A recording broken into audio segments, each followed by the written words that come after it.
All right. Hello, everyone. I'd like to welcome you to the July 21st edition of the Writers Guild.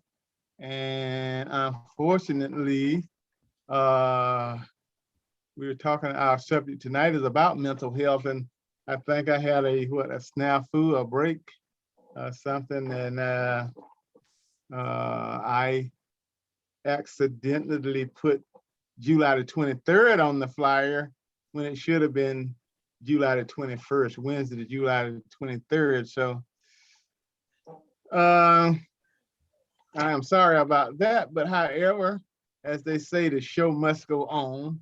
And so we're going to do the best we can with who we have and talk about a very difficult subject tonight. But first of all, we want to talk about our writing project. As you know, the Writers Guild is a nonprofit organization. We've been in existence since probably 2002. So next year we have a big anniversary. Uh, well, the reason for our guild is we want everybody to write their story.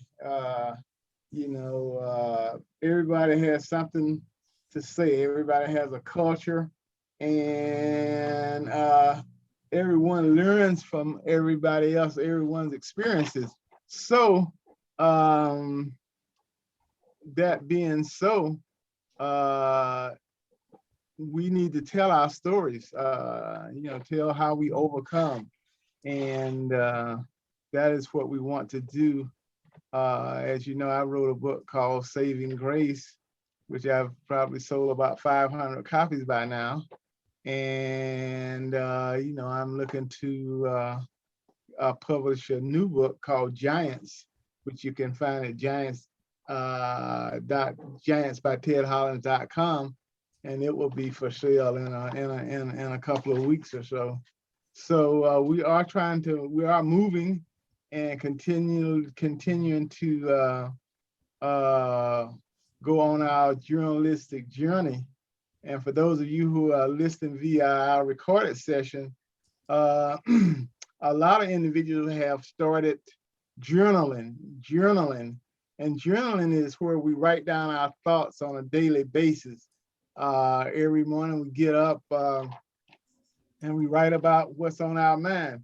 And that is also a way to leave a legacy for ourselves. And when you generally tend to be more organized, more focused on the things that are important to you. So I encourage you to start journaling every day and start thinking about the title of what your book is going to be. Uh, so those are some of the things that we want to get to you about, and also start to thinking about our anthology for next month and what you will put in it.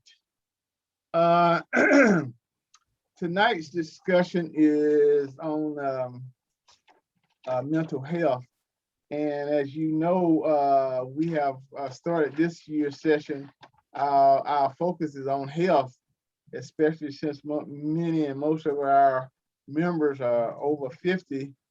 I think it's a good thing to start thinking about, because so many of us get into the age that we might have a little malady, something might begin to wear out or whatever, and so knowing about health, discussing our health issues with each other, help us have a better perspective on how we should treat how we feel.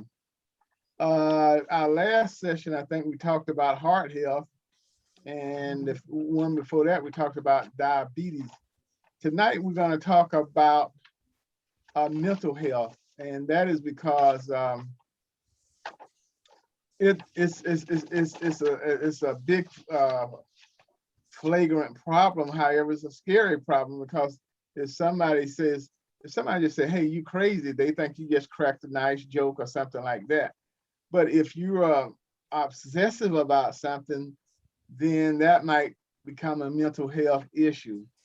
And so there are so many types of mental illness that we wanted to bring that about and talk about it, so so that we'll know how to deal with it when it comes our way.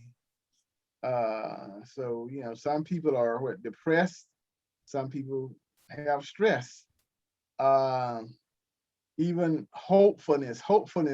That's not necessarily a mental illness, but that is a condition that we want to keep our mind in. Instead of being pessimistic, we want to be optimistic. So even those terms are very important. For instance, if a person is a kleptomania, that's a person who steals. Is that a mental illness or a disease? They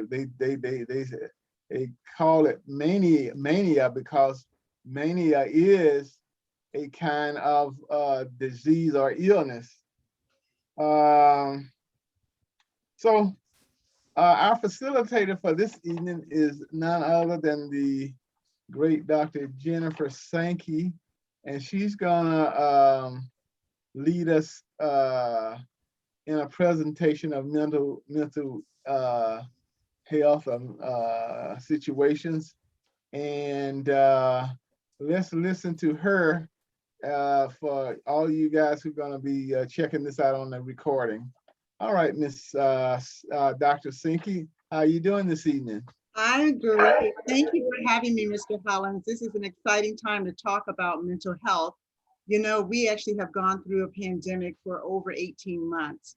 And as you listen to the news, they are saying that more people are having mental health problems. So this topic tonight may not be for you, but maybe for someone that you know. And so we're going to have a conversation. So generally, when I lead out, I go through a lot of information, but I want us to open our mics and really talk about mental health because it really does matter. We want to make sure that we can talk openly about those things that maybe trigger mental health problems or trigger depression or trigger anxiety. And then we want to wrap it back around and say, how do we stay well mentally, physically, and spiritually? Because the mind and the body are actually connected. And so I'm going to actually share my screen and just kind of go forward with what our questions are for tonight. So what we really want to accomplish tonight is we want to talk about mental health and how to have emotional well-being. That's going to be our really big focus. So let's see if I can get my slides to go forward. There we go. So if I were to ask you, how do you feel? This has happened to all of us. I'll say, hey, Ted, how you doing today? How you doing, Mr. Hewitt? How are you? And what's our natural response? We're going to always be positive about it. Everything's going good. That's right. Exactly. And that's exactly what we'll do. Whereas maybe inside, we may be feeling totally different. So on this slide, you can see there's different expressions of how we feel. Now, the way Mr. Hewitt responded was, I feel great. That's a number 10. But maybe he really is a 6 or a 3 or 0. But we want to be able to become authentic, transparent about when we do not feel our best so that we can feel better. So if tonight you're feeling like a 3, by the end of this presentation, I want to move you to a 6. If you're feeling a 6, I want to move you to a 10. And so we want to be able to be very transparent about how we feel, because only when we admit how we feel can we make a difference. So your first question, and our first question that we're going to talk about is, what are the strategies do you use to cope? When you don't feel your best, what are some of the things that you do?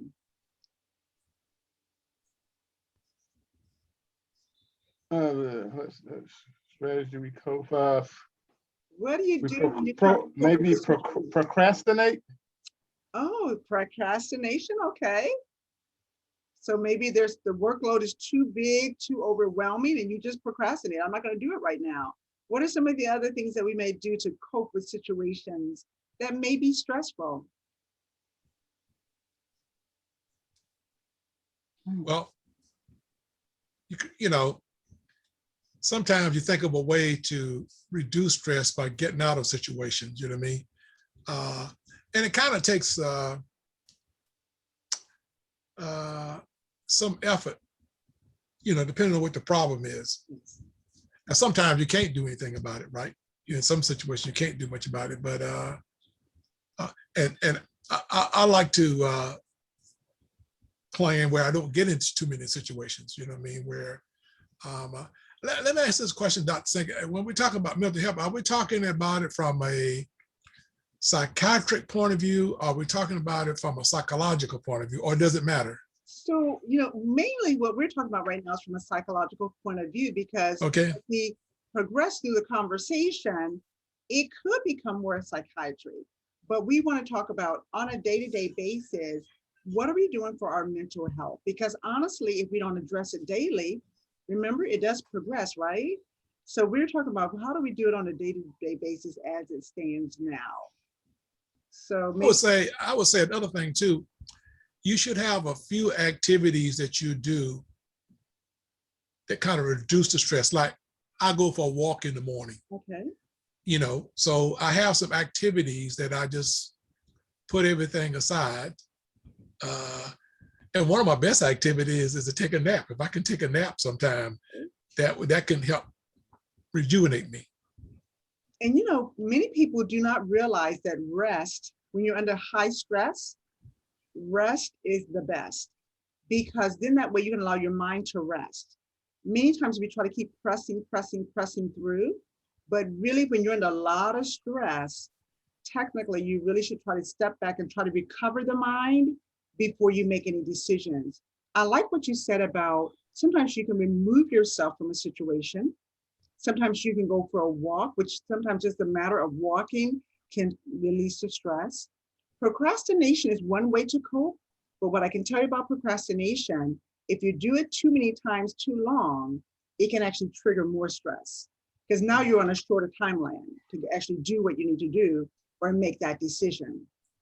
So it's important that you don't panic but you should have some type of a strategy to cope with situations, whether it's overwhelm, stressors that happen at work, stressors that happen at home.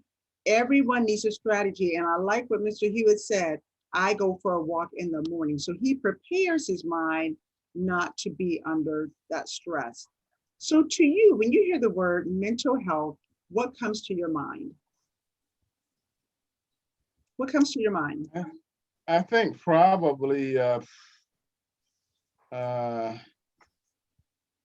maybe crazy. Okay.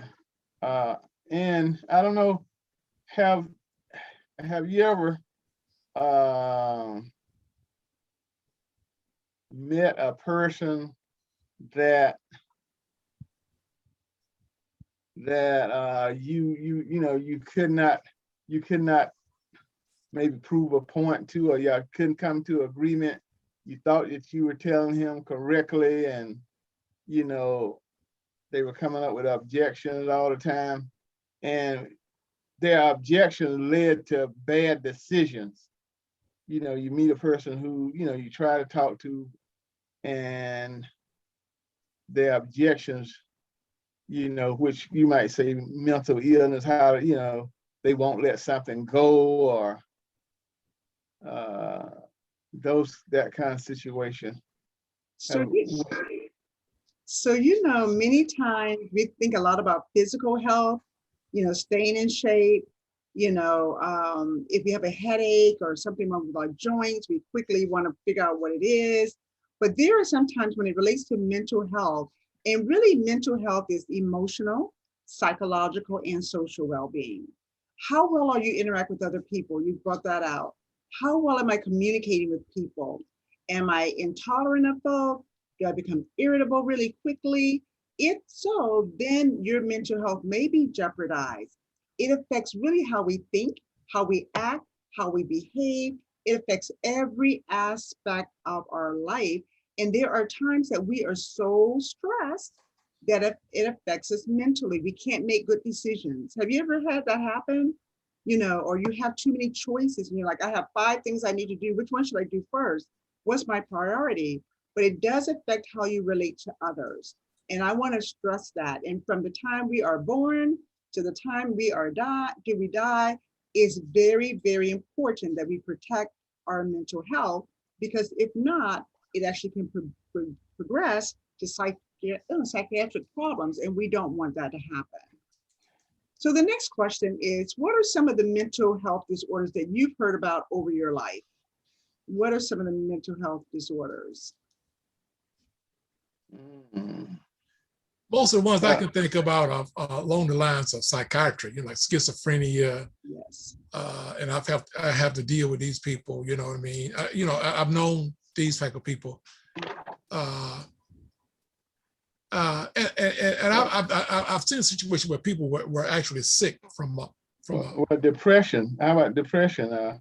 I had a friend last year, a couple of years ago, whose sister died, and they were just like twins. And after her sister died, this girl went into the deepest depression. Oh man, she had to be on medication, on 24-hour watch.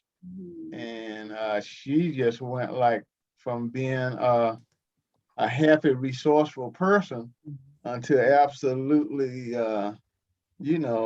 just a figure, and we just did not know where she was gonna go, where this was gonna take her. We were all praying that she came back to her regular self, and finally she did. But I bet you it took 3, 4, 5, 6 months for her to start to come back. And I think all of us at some point in our life have gone through some type of major life situation that have, kind of thrown us back a little bit or threw us off balance mentally, to the fact that you're maybe more stressed, more irritable, a loss of a loved one, someone who's close to you. That's very easy. Schizophrenia. I've known of people with schizophrenia who need medication. But I think we don't want to minimize that high levels of anxiety. We know of people who walk in the store or walk in certain places and their anxiety level just goes up, or they go around certain people and their anxiety level goes up. And so we want to be mindful that every single day, something is going to confront us that could cause us to have a little, not necessarily mental disorder, but challenge our mental health, especially if we do not resolve it quickly. And that's why it's important to resolve quickly. And so anxiety, stress, fear, worry, schizophrenia, panic attacks. You've heard of people with phobias, who constantly either wash their hands or wipe down things. They almost are like, they call them obsessive with different things. And so sometimes they call them germophobias, because they actually are very obsessed with their environment being either extra clean. Sometimes people have fear. It's more than just stage fright. They just actually have downright fear. That could be lead to a mental disorder. So I think the reason we want to talk about this tonight is because there's many things in our environment that are triggering stress that maybe we did not experience before. Some things that we've never experienced in our life before. If you've ever lost a parent, last year I lost both of my parents within 4 to 5 months apart. And we had never lost someone that close to us before, not never, but a parent, and to lose both of them, who are great support systems for the entire family. So those are things that you have to really be mindful of, how you're feeling and what's causing you to feel like I feel. So again, just being mindful. But mental disorders can be very serious conditions. That's what I want to put out there, because sometimes people become hopeless. And I think you mentioned that, Mr. Hollins. People become hopeless, and when they become hopeless, they really they give up. They don't want to live on. They want to give up. They can be some serious conditions. And what I want us to understand is, look for those in your family members. Look for it in your friends. Look for if they become withdrawn, if they become more moody, if they have difficulty thinking, if they have difficulty making decisions. If it happens occasionally, people understand that. But if it happens regularly, then you want to be really mindful of what's going on with your family member. So what are your thoughts about that? Any thoughts about the mental disorders?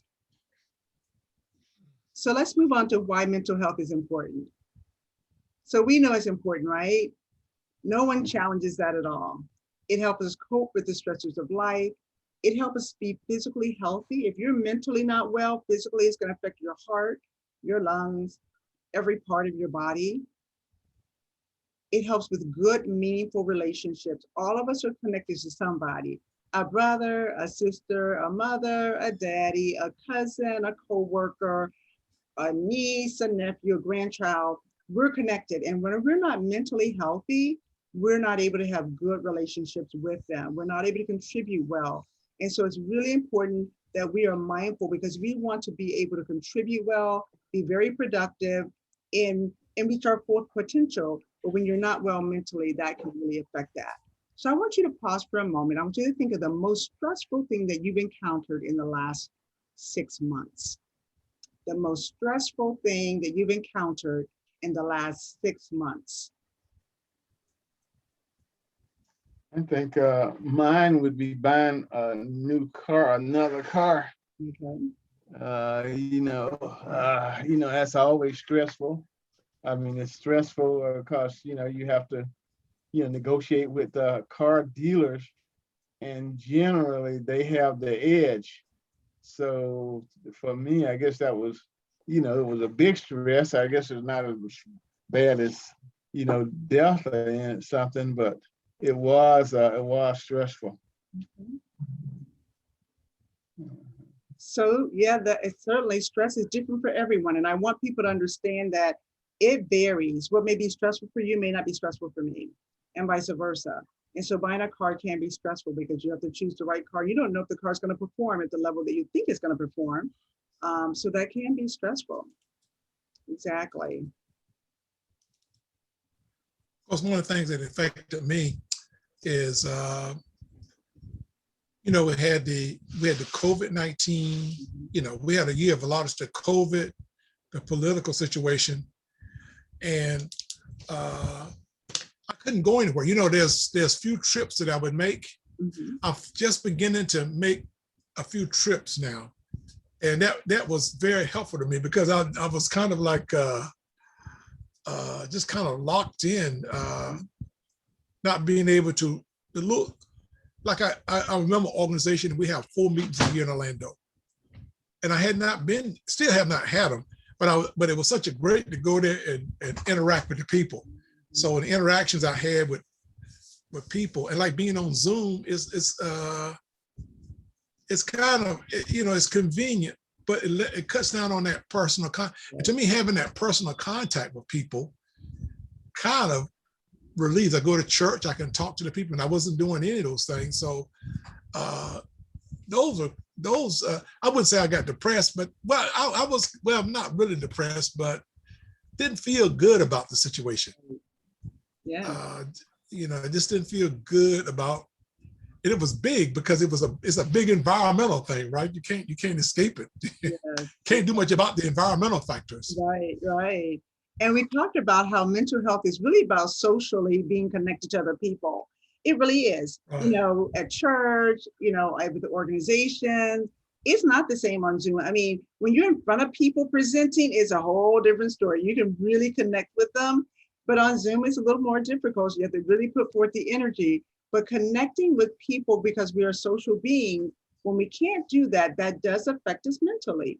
And we have to admit that. I mean, having to bump elbows or having to just do that and not touch people, it is a really different environment, and it does affect us mentally. If it doesn't, then that means there's something that we need to be concerned about if we're not concerned about not connecting with people. So what can affect your mental health? We know different problems. We've talked about that a little bit, but sometimes it's just biological factors. Sometimes there's chemistry in our body, life experiences, family trauma, history, environment. A cluttered environment does affect the way we think. Our lifestyle, what we eat, drink, and do affects us. Sometimes if you eat too much sugar, too much caffeine, any of those things can actually cause you to be nervous and more jittery, and more irritable, believe it or not. But physical activity is a good thing, but physical inactivity can actually affect your mind as well, because you're not getting the oxygen to the brain. And so, did you know that social media can affect how you feel? Because many times that people will post on social media and no one places a like, they're like, no one read my post today. Has that ever happened to you? No one looked at it. Only a few people looked at it. Has that ever happened? Or let's say you've been home all day, your phone hasn't rang for a day or two. You're like, where is everybody?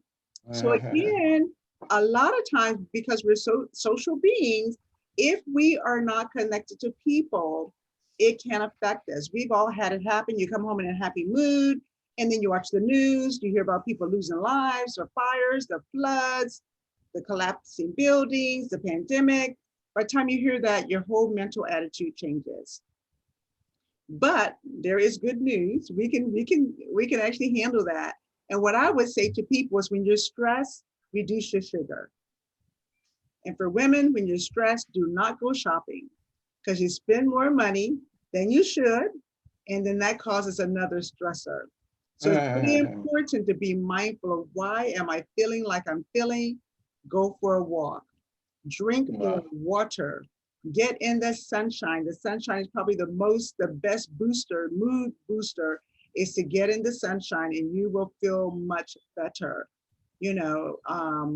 And so there's some minor things that we can do to boost our mental health. But we know that mental health can change over time. When we were younger, we had nothing to worry about. Life was good. Someone else paid the bills. As we get older, things change. Things, you know, our story, as Mr. Hollins talked about, we have so many stories. I've actually started writing my book. Well, I started it probably back in May, but this week I was writing on it more. And so as I'm writing this story, it's helping me to reflect on the past and look into how the past has laid the foundation for my future.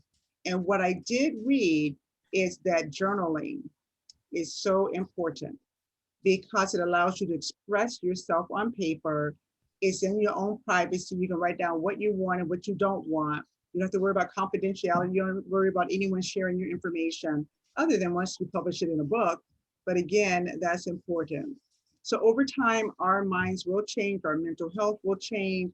If we have a chronic illness, that can actually affect how we feel, how we think. If we're facing money problems, that could also affect us. There's many things that can affect us, because our mental health is constantly changing every day. So what are some of the signs that I may have a mental health problem? What are some of the signs that you've seen in people that may clue you that they may not be feeling well, their best? Expression, Maybe right? maybe saying the same things over. Okay. Repeating the same thing over Repeating again. themselves. Okay. Yeah, repeating themselves. Okay. Yeah, I mean, you know, yeah, I guess sometimes people just want to fill in space, or, you know, I don't know, but you know, people saying the same thing over and over again, and then not being agreeable or rational, or finding a good solution to a situation or problem. That's something that comes up maybe in home or something. Maybe like you say, for somebody got kids or something, and you want to communicate to that child. The child don't want to. He don't want to listen. He don't want to see your view.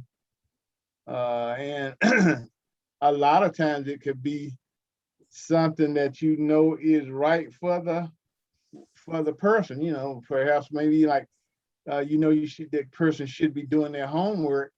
Your child should be doing their homework, but they tell you why they shouldn't, or something like that.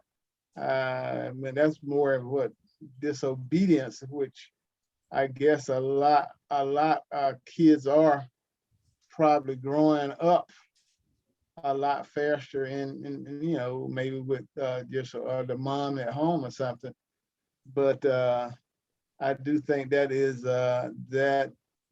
a problem, not being able to listen to direction, take the direction of others, seriously. I think that could be when somebody's always in disagreement, with maybe their spouse, their parent, their friend, and and it gets where you can't talk to them,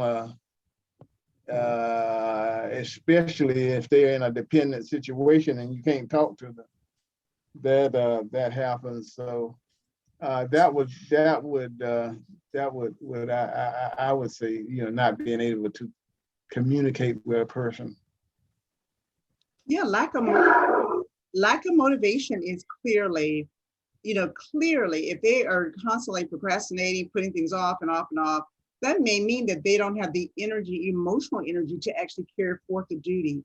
Have you met someone who's always fearful of everything? If I go here, bad may happen to me. If they're constantly afraid of, of even just launching, leaving home or whatever. Like granted, during the pandemic, you want to be safe. But there's some people who have phobias. They just don't want to be, they're afraid of everything.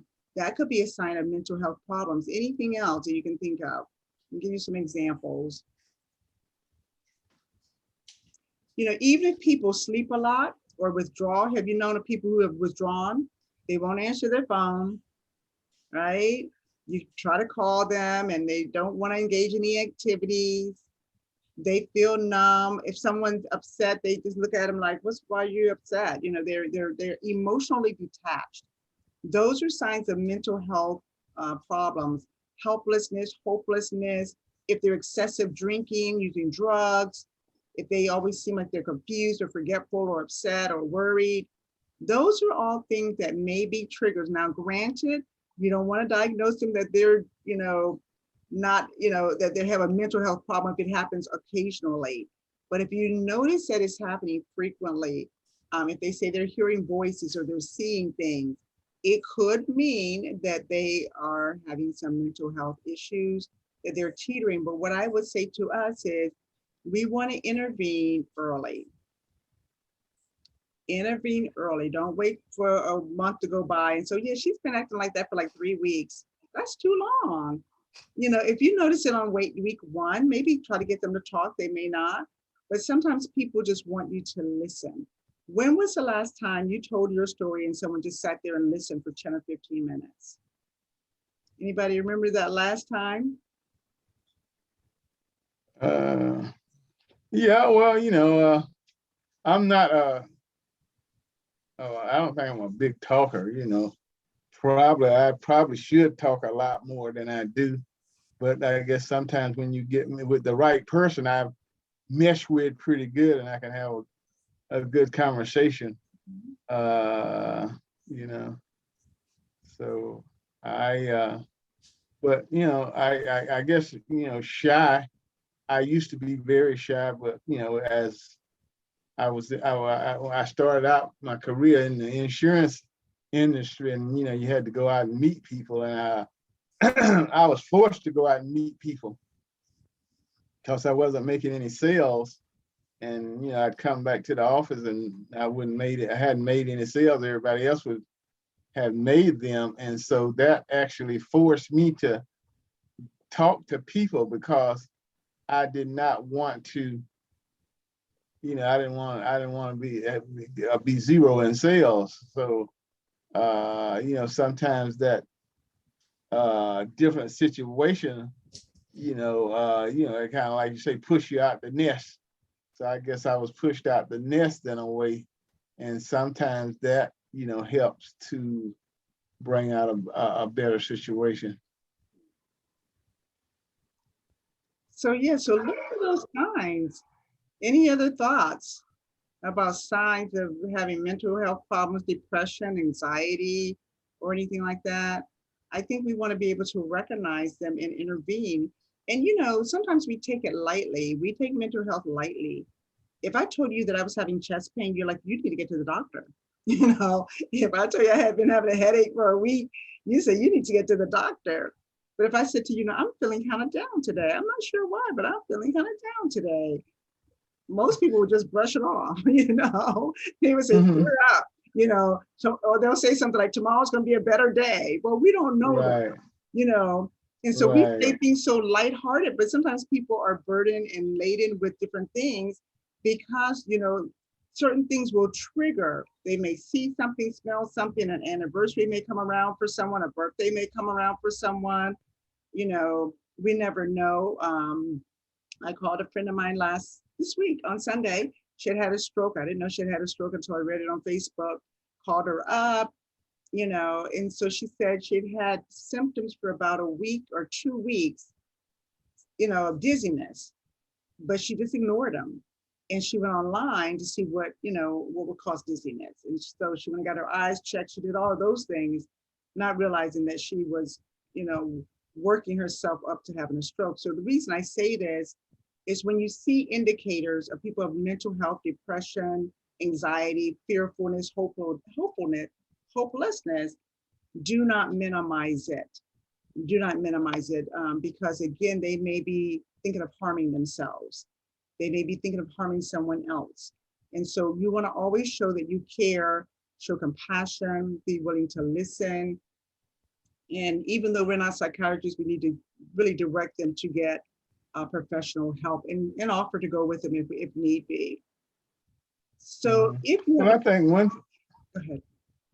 I was just saying, I think one thing about it is that, you know, just the act of, I mean, just saying that, you know, you have a mental health problem, I guess that's very, very embarrassing because, you know, people don't want to be seen as crazy. And, you know, they relate the word mental health with crazy.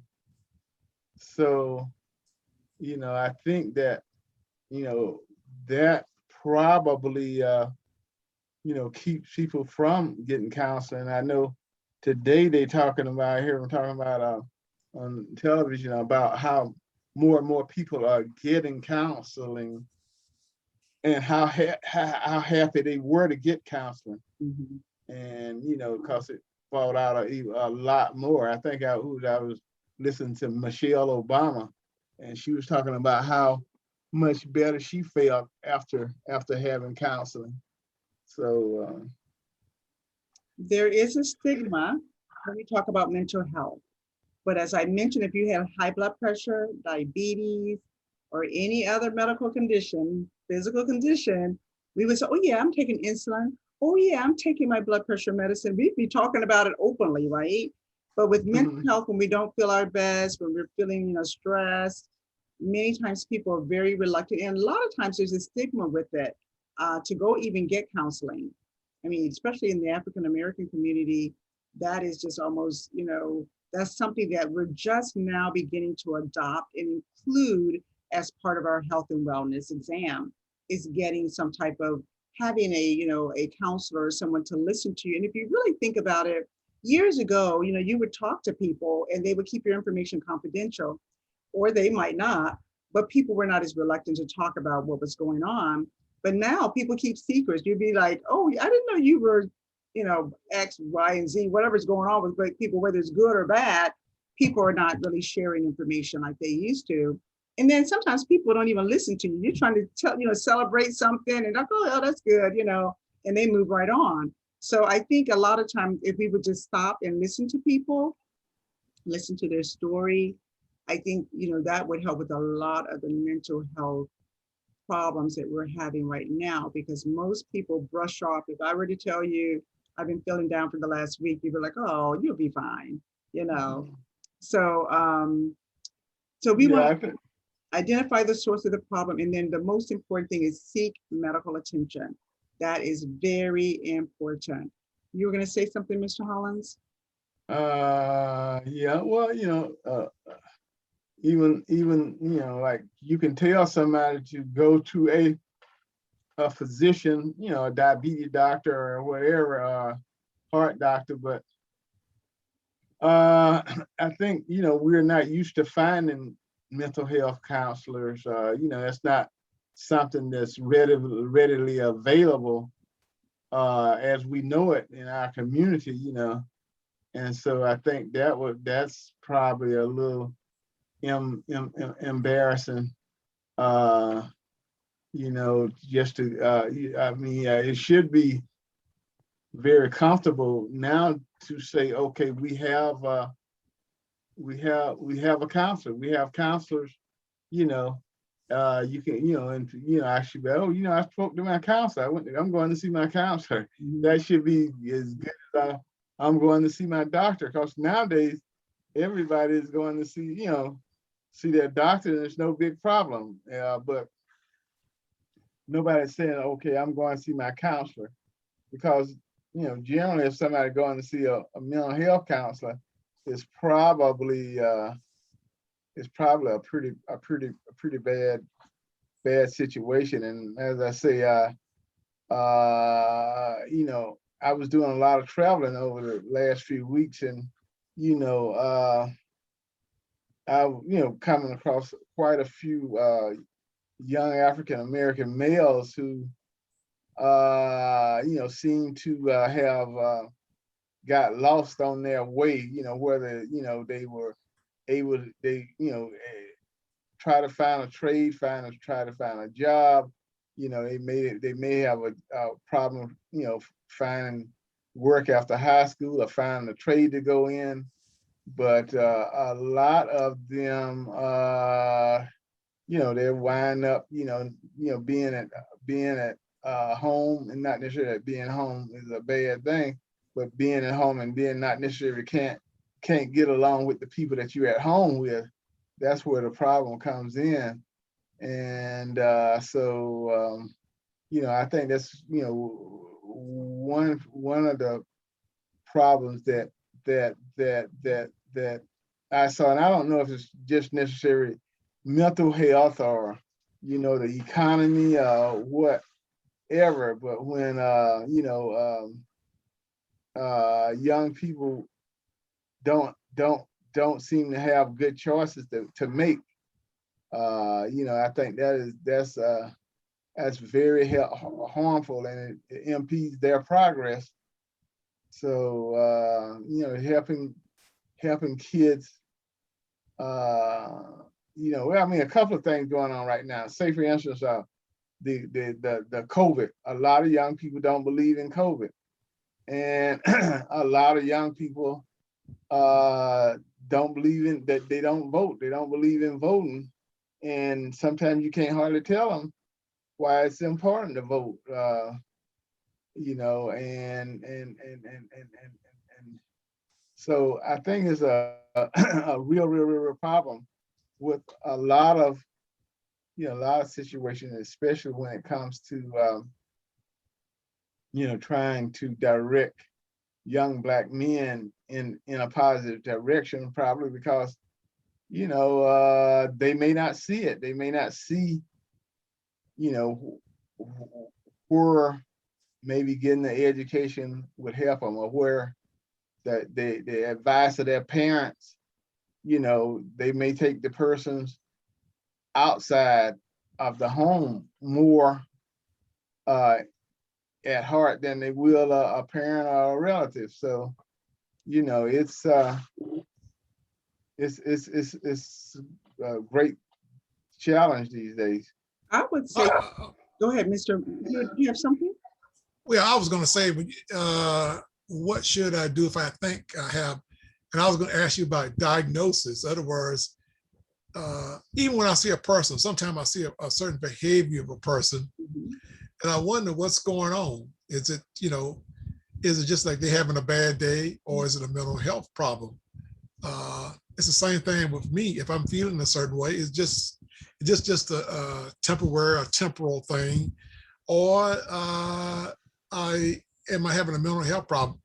Some people I have noticed, for example, like there's some people very difficult to get along with, not agreeable, very disagreeable. You can't hardly work with them.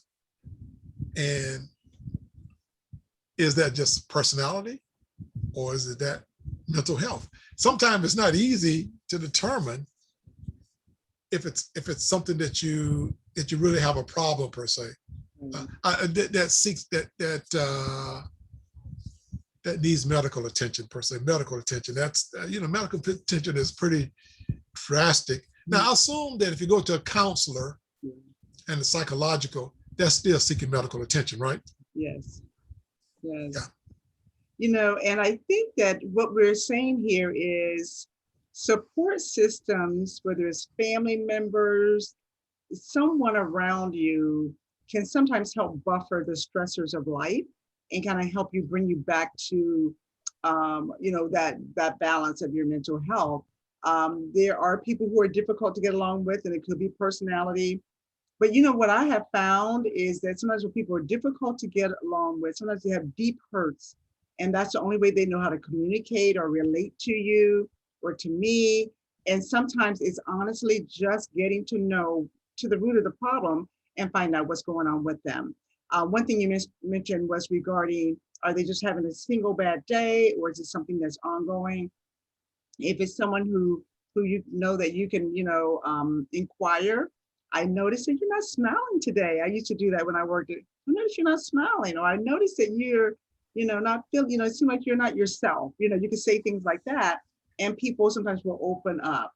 Or they, and what I've learned is sometimes if you're good and close with them, they say, oh, I'm good. And by the time you ask them the question the third time in a different way, then they will open up and tell you what happened. And that happened to me just this week. I was talking to someone on the phone and like, oh, everything's fine. And by the time I asked the question the third time by a different way, they begin to tell me really what was going on. And I'm glad I took the time to listen, because that is what we're lacking, I believe, in our societies. We're not listening. And so, we need to do that. So several ways to improve our mental health: stay positive, say I am statements, I am fearfully and wonderfully made, I am smart, I am whatever you want to call yourself. You can say that, and it's okay. You're not being conceited, but God has given each of us gifts and talents, and we should be able to say I am. Look in the mirror and feel good about who you are. Practice gratitude, thank people, even the most difficult people to get along with, thank them anyway when you can. Connect with other people, do not isolate yourself. Take care of your health. And one thing I was going to say about diabetes and hypertension, many of those conditions not only come from diet, but they come from stress. Many of those conditions. And so we would relieve the stress in our life, manage the stress in our lives, we can help manage the diabetes and the hypertension. Develop good coping skills. Sometimes it's good to walk away from a situation than to try to fight a situation, right? There's some things that we have to relinquish and let go. We cannot hold on to them because they're causing us stress. And if you don't let them go, it's going to take you out. So sometimes you have to just let things go. And that's part of coping sometimes. Reading, singing, exercising, eating well, drinking water, getting the rest you need, getting out in the sunshine. Those are all ways to help with coping. Know your sense of purpose. Know why God has you here on earth. Make sure you learn how to relax. Just sit and deep breathe. Right before I go to bed at night, when I lay down, I just take 3 or 4 good, sometimes even 10 good deep breaths. It just relaxes my body and I go right off to sleep. I do it during the day sometimes. When I used to go to stressful meetings, before I would walk in the meeting, I would do my 5 deep breaths, and then I go in and it does relax you. So as simple as just breathing, that's important. We talked about writing. Writing is good for your mental health. So these are all things that do not cost any money. They're very easy to do, but you want to make sure that you keep a balanced mental health, because honestly, sometimes people can impose on you negative thoughts. So what questions do you have? Well, I think you gave some good suggestions.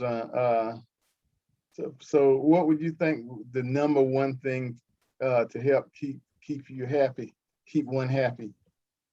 I think knowing your sense of purpose.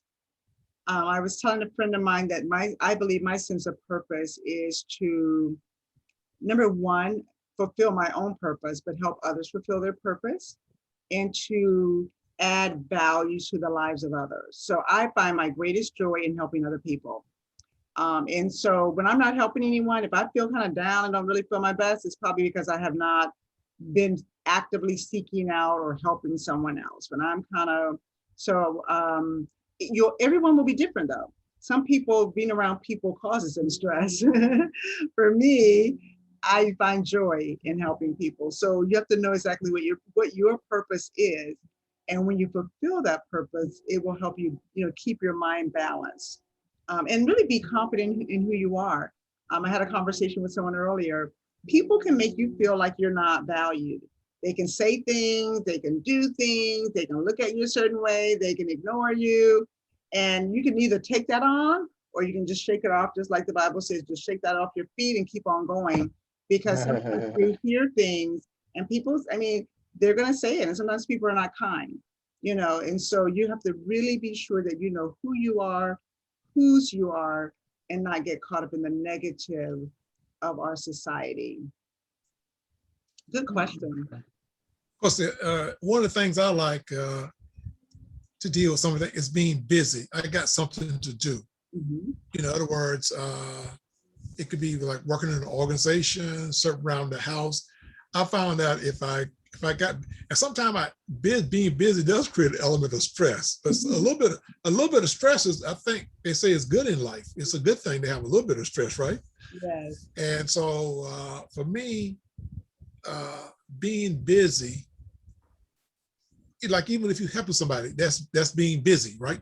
Yes. So to me, having things that you got to do, and even if there's a slight element of stress, it's not bad. Yes. Yes. I agree. There's sometimes I get really busy helping other people and I have I need to do time out, because your whole day is full. And so what I've learned is that I have boundaries. I put boundaries around myself. Most times I start my meetings about 1:00 in the afternoon. I try not to do stuff in the morning because that's time for me to do things that I like to get done. So putting boundaries is really important so that and you should recognize when you're getting stressed and when you've overloaded. When you have more work than you have resources, you're going to have an imbalance in your mind. You're going to be very stressed. So what can you take off of your plate? What can you delegate? Those are ways to balance your mind, your mental health. And one thing I would say, and I know everybody people have different persuasions, but I have found that when people are disobedient to what God has told them to do, they're a lot of times they're stressed. They live their whole life. I was talking to a lady a couple of weeks ago. She's in her 40s and she's always wanted to be a lawyer. And she went to school. Now she's a teacher. She's doing very well. And now she wants to go back to school to become a lawyer. And she hasn't been satisfied because that was her calling early on in life. And now and not that God doesn't bless us when we go do things, but now she's going to go back to school. So sometimes we can reduce our stress, balance our mind by doing and being obedient. Right. All right. Well, it's getting close to 9, Dr. Sankey. All right. Well, I am done. Thank you all for listening. I hope this was helpful.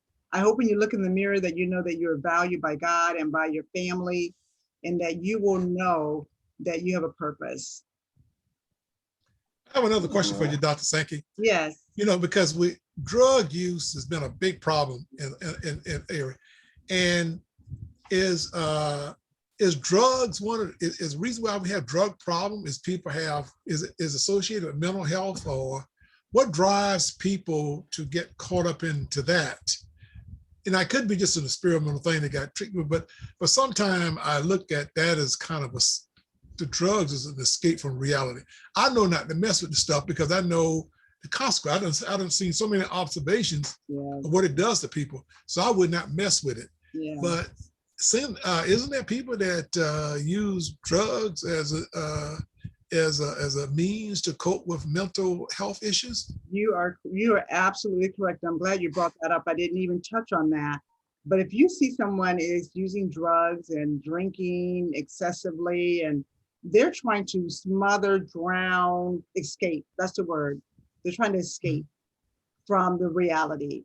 If people sleep for extended periods of time, just in the bed all the time, they're trying to escape. Now, granted, like I said, you need to recover your body when you're in distress, so you need rest. But someone who's in the bed, 16 hours or whatever a day, I mean, especially a healthy person that needs to be up and moving, but drugs, alcohol, those are all means that people use to try to cope. But as you and I know, as soon as the drug wears off or the alcohol, now the problem, the reality is still there. And so really what psychiatrists and psychologists will do is to try to help individuals get to the root of the problem so that when that thought comes up, that they can cope with it. You know, like I say, positive affirmations, different things like that, journaling, so that they can work through their hurt, through their pain. Because many of these things have happened in their childhood and they're brought it into their adulthood. Many things are triggered from experiences that happened early in life or even later in life. Yeah, I guess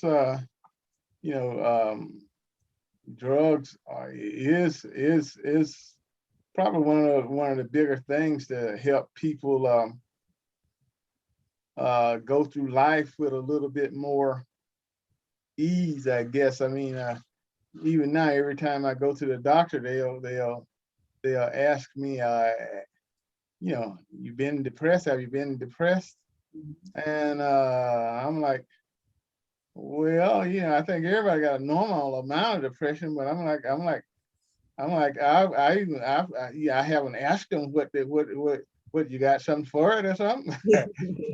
I have thought about asking. Every time I go to the doctor, they ask me, am I depressed? And I'm like, okay, what you got for it? But I tend to try to handle that as much as I can on my own. And Jeff, of this a drug that these guys make. I guess.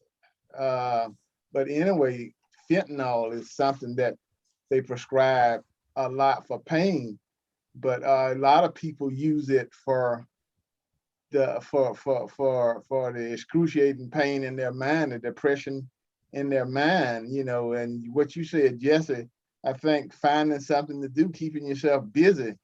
If you, I think one of the things that I've been blessed with is I love to read. I love to be busy. I love to be thinking. I love to try to solve problems. And I think that's one of the things I think that people can do. Life is not always a bowl of cherries for everybody. Everybody experience things differently. So I know, like I said, a lot of people on that fentanyl now, and you hear about them dying from it every day. And fentanyl is like a heroin or something. I mean, it's kind of a opioid. And back when it was heroin, the government was just putting people in jail. But especially long as the user was, wasn't white. But now that a lot of whites are using it, they have made it. They decriminalized it, and made it as a social problem rather than a crime. So I think you are right. I mean, so Yeah, drugs are, I think that, if you notice someone that's using any type of illicit drugs, that you really want to be mindful of that. Maybe there's trying to drown a problem or something like that, but it's not going to go away. That's when it's actually a good time to try to get close to them and see if they would consider seeking medical attention. But there's so many things that we can do. We don't have to do some of the medications that they offer in the doctor's office for depression. You know, really some good omega-3s. That's what you find in fish oil. You find that in flaxseed, chia seeds.